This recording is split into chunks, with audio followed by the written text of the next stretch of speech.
শবে মেরাজের মূল ঘটনা ও শিক্ষা নিয়ে আমাদের করণীয়গুলো সংক্ষেপে জানানোর অনুরোধ করছি। ভাই, নবী করিম সাল্লাল্লাহু আলাইহি ওয়াসাল্লামের জীবনে একটা তাৎপর্যপূর্ণ ঘটনা হলো মেরাজ বা ইসরা। মেরাজ এবং ইসরা এটি নবী সাল্লাল্লাহু আলাইহি ওয়াসাল্লামের জীবনের সবচেয়ে অলৌকিক ঘটনা বলে শীর্ষে। কোরআনে কারিমে আল্লাহ রাব্বুল আলামিন সূরা ইসরাতে একেবারে শুরুতে আল্লাহ বলেছেন, সুবহানাল্লাযী আসরা বিআবদিহি লাইলাম মিনাল মাসজিদিল হারামি ইলাল মাসজিদিল আকসাল্লাযী বারাকনা হাওলা। নবীজিকে আল্লাহ তাআলা মক্কার মসজিদে হারাম থেকে এক রাতে মসজিদে আকসা বাইতুল মাকদিস সেখানে আল্লাহ তাআলা তুলে নিয়ে গেছেন অলৌকিকভাবে। কিভাবে নিয়েছেন? এই সৃষ্টি জগতের সবকিছু আল্লাহ তাআলা যেরকম চালান ওইরকম আল্লাহ তাআলা তার নবীকে ওখানে নিয়েছেন। সেখান থেকে ঊর্ধ্বাকাশে ঊর্ধ্ব জগতে নিয়ে গেছেন, সপ্তম আকাশ ভেদ করে আল্লাহর আরশ, আল্লাহর সাথে সাক্ষাৎ এবং বিভিন্ন নবী রাসূলদের সাথে সাক্ষাৎ করিয়ে জান্নাত জাহান্নামের বিভিন্ন দৃশ্য তাকে দেখিয়েছেন। কিভাবে? সেটা কি দামি কোনো দৃশ্য দেখিয়েছেন, সরাসরি নিয়েছেন, আল্লাহ ভালো জানেন। আল্লাহ তাআলা সে সমস্ত দৃশ্য দেখিয়ে তাকে আবার দুনিয়াতে পাঠিয়েছেন।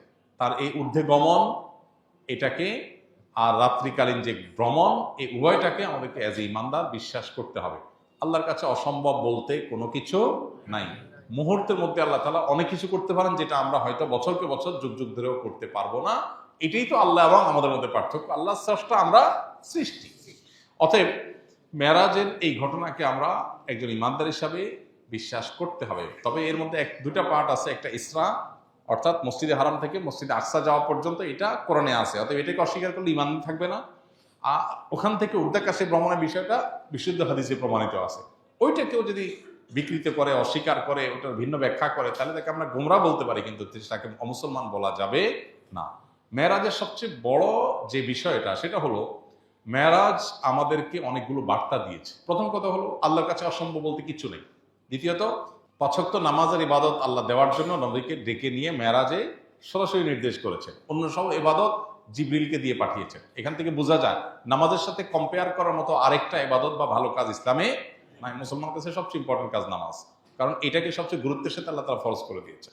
মেরাজের অনেক বার্তা আছে। বিভিন্ন রাসূলদের সাথে সাক্ষাতে তারা বিভিন্ন নাসিহা করেছেন। মেরাজে আল্লাহ তাআলা অনেক কর্মের পরিণতি জাহান্নাম হবে সেটা নবীকে দেখিয়েছেন। সেগুলোর উপর আমাদের সতর্ক হতে হবে। জেনা, সুদ, অন্যের হক নষ্ট করা, বিভিন্ন অপরাধের শাস্তি কি হবে সেটা আল্লাহ তাআলা তাকে দেখিয়েছেন। অতএব সেগুলোর ব্যাপারে আমাদের সতর্ক থাকা, এটা আমাদের কর্তব্য। এটা হলো মেরাজের শিক্ষা। আমরা হলাম মেরাজ দিবস পালন করার উস্তাদ। সবাই বলে, হুজুর সবে মেরাজ কবে? আর ভাই, সবে মেরাজ মানে কি? মেরাজের রাত। সবে মেরাজ মানে কি? মেরাজের রাত। বলে, হুজুর এবছর মেরাজের রাত কবে? এবছর তো কারো মেরাজ হবে না। মেরাজের রাত কোত্থেকে আসবে? এবছর যদি কারো মেরাজ হয় তাহলে না বলা যাবে এটা কি মেরাজের রাত। মেরাজ তো নবীজির হয়েছে ১৫০০ বছর আগে, শেষ। আর তো কারো মেরাজ হবে না। এখন প্রতি বছর মেরাজ হয় কিভাবে? হ্যাঁ, আপনি মেরাজ দিবস বলতে পারেন। দিবস বললে আবার ওটা তো হয়েছে রাতে, আরেক মুশকিল। তাহলে মেরাজের রাত বলতে যদি বলেন যে মেরাজ দিবস টাইপ, তো সেইটার ব্যাপারে কথা হলো, পৃথিবীতে কোনো আলেম চূড়ান্তভাবে নিশ্চিতভাবে বলতে পারবেন না যে ঠিক অমুক মাসের অমুক বছরের অমুক রাতেই মেরাজ হয়েছে। কারণ মেরাজের রাত কোন রাত ছিল, কোন মাসে ছিল, সেটা কি রমজানে, সেটা কি রজবে, সেটা নবী সাল্লাল্লাহু আলাইহি ওয়াসাল্লামের হিজরতের আগে হয়েছে এটুকু নিশ্চিত, হিজরতের ১ বছর আগে, কয়েক মাস আগে, আরো বেশি আগে, কেউ বলতে পারবে না। কারণ এটা নিয়ে ইতিহাসবিদদের নানাবিধ মত পার্থক্য আছে। এখন এখানে একটা বড় প্রশ্ন ওঠে, এটা কোনো কথা হলো? নবীজির মেরাজের রাতের এই তারিখটা সাহাবীরা সংরক্ষণ করে নাই, কেমন কথা? তো এটার উত্তর হলো, সাহাবীরা আমাদের মতো এত দিবস পূজারী ছিলেন না। আমরা হলাম কি? দিবস পূজারী। মানে কত দিবস পালন করা যায় সেটা খুঁজে খুঁজে বের করা, আর এই দিবস নোট করে করে দিবস উদযাপন করা, এটাতে আমরা যতটা অভ্যস্ত। ১৫০০ বছর আগের পৃথিবীর মানুষ এই দিবস কেন্দ্রিকতা এতটা তাদের মধ্যে ছিল না। ১৫০০ বছর তো বহু দূর কি বাত। যাদের বয়স ৪০-এর উপরে বা এই কাছাকাছি বয়স যাদের, বা আরো বেশি যাদের বয়স, এদের একজনেরও দেখবেন জন্মের তারিখে ঠিক নেই। জন্মের ঠিক নেই বলে নেই, কিন্তু জন্মের তারিখের ঠিক নেই। কেন ঠিক নাই? কারণ এখন যেরকম মা বাপ বাচ্চা কয়টা, কয় মিনিটে, কোন দিন, কত সেকেন্ডে হয়েছে এটাও নোট করে রাখে। কারণ তার মনে অনেক শান্তি, অনেক ফুর্তি, পেটে ভাত আছে, অ্যাকাউন্টে টাকা আছে। এই পোলার প্রতি বছর অমুক দিন, এই দিনের এতটা, এত মিনিট, এত সেকেন্ডে এসে ফুর্তি করতে হবে, এই জন্য সেটা সংরক্ষণ করে। কিন্তু ৪০ বছর আগে বাপমার কাছে এগুলোর কোনো ভ্যালু ছিল না, এত দিবস কেন্দ্রিকতা ছিল না। তাদের কাছে বাচ্চা হয়েছে এটাই গুরুত্বপূর্ণ, নাম আছে এটাই গুরুত্বপূর্ণ, কোন মাসে কোন তারিখ হইতেছে জানেও না। এখানে অনেক মনে আছেন যে তার জন্মের সঠিক তারিখ সে বলতে পারবে না। আমাদের দেশে পাসপোর্টগুলো নিয়ে যারা কাজ করে তারা বলতে পারবে, বিশেষ করে গ্রামাঞ্চলে। বেশিরভাগ পুরাতন পাসপোর্ট নিয়ে কাজ করলে দেখা যায় যে সবার জন্ম তারিখ 1 জানুয়ারি। ফেসবুকে দেখবেন যে ফ্রেন্ড লিস্টে যারা আছে উইশ করার জন্য আপনার কাছে নোটিফিকেশন আসে 1 জানুয়ারি, আপনার বন্ধুদের বেশিরভাগের জন্মদিন, কারণ তার জন্মের তারিখে ঠিক আসলে নাই, তার মা বাবাও জানে তার জন্ম তারিখ কবে। এটা যদি 30 বছর 40 বছর আগে বাংলাদেশ হয়, তাহলে 1500 বছর আগের পৃথিবী যদি চিন্তা করেন কোন দিনে মেরাজ হয়েছে, সাহাবীরা এটা নোট করার জন্য এতটা গুরুত্ব দেন নাই। তাদের বিষয় ছিল মেরাজ থেকে নবীজি কি আনছেন, কি নির্দেশ দিয়েছেন, কি বার্তা দিয়েছে সেটা, আর আমাদের সেটার খবর নাই। আমরা হলাম দিবস পালন করার ওস্তাদ।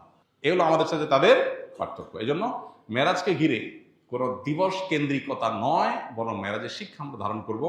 চলমান মাসে মেরাজ হয়েছে, এটা অনেক ইতিহাসবিদদের মত, তবে অনেকের মতে অন্য মাসও মেরাজ হয়েছে সে মতটাও আছে। বিধান এখানে আমাদের মেরাজকে কেন্দ্র করে আনুষ্ঠানিকতা না করে বরং মেরাজের শিক্ষাগুলো আমরা ধারণ করতে হবে। নামাজকে গুরুত্বের সাথে জীবনে নিতে হবে, জীবনের ফার্স্ট প্রায়োরিটি দিতে হবে 5 ওয়াক্ত নামাজকে। এটাই হলো মেরাজের সবচেয়ে বড় শিক্ষা গ্রহণ করা।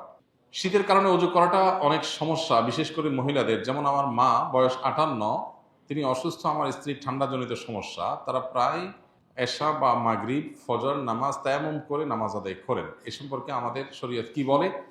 নামাজ কি কবুল হবে? আর তায়াম্মুম করে কোরআন তেলাওয়াত করা যাবে কিনা? দেখুন, যেখানে অজু প্রয়োজন সেখানে অজু করতে হবে। নামাজের জন্য হোক, কোরআন স্পর্শ করার জন্য হোক, অথবা তওয়াফ করার জন্য হোক, এই কাজগুলোতে অজু লাগে। অজু ছাড়া নামাজ পড়া যায় না, অজু ছাড়া কোরআন স্পর্শ করা যায় না, তেলাওয়াত মুখস্থ করা যায়, আর অজু ছাড়া কি করা যায় না? তওয়াফ করা যায় না বাইতুল্লাহ। এই 3 জিনিস, এগুলোতে অজু আবশ্যক। এখন এই জায়গাগুলোতে তায়াম্মুম তখনই করা যাবে যখন অজুতে মানুষ অপারগ হবে, অজুর কোনো অপশন থাকবে না, অনেক দূর পর্যন্ত কোনো পানি নেই, যেটুকু আছে কোনো রকম খেয়ে বাঁচার মতো, তাহলে সে তায়াম্মুম করতে পারে। এখন শীতের কারণে, আপনার এজমা রোগের কারণে, ঠান্ডাজনিত রোগের কারণে যারা অজু করতে অসুবিধা হয় তারা তো গরম পানিতে অজু করতে পারে। আজকাল গরম পানিতেও সব জায়গায় কম বেশি করার ব্যবস্থা আছে। আর কিছু না হোক একটা ফ্লাস্ক কিনে সে ফ্লাস্কে তো আপনি গরম পানি ভরে রাখতে পারেন, এটা মিশে উজু করলেন। গিজার যদি নাও থাকে, আপনার যদি পানি গরম করার অপশন নাও থাকে, এটুকু অপশন তো একজন গরিব মানুষের ব্যবস্থা করতে পারেন। তাহলে গরম পানিতে উজু করলে তো কারোর অসুবিধা হওয়ার কথা না।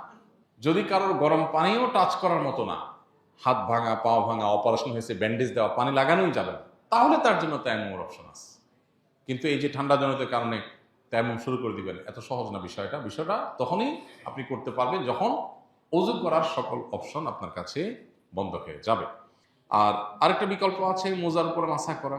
একবার মোজার উপরে অজু করে যদি মোজা পরিধান করেন, পূর্ণাঙ্গ অজু করে, দুপুরে জোহর নামাজের সময় অজু করে আপনি মোজার পরে মাসা করলেন, অজু করে মোজা পরলেন, 24 ঘন্টা পর্যন্ত যত অজু করবেন। আর মোজা যদি না খোলেন, মোজা যদি চামড়ার হয় আর কাপড়ের হলে চামড়ার মতোই হয়, ওই রকম কাপড় এখন পাওয়া যায় না। এখন যেগুলো সবগুলো অনেক পাতলা, এগুলো দিয়ে মোজার উপরে মাসা করা কঠিন। বিশেষ করে হানাফি মাযহাব অনুযায়ী এটা জায়েজ নাই।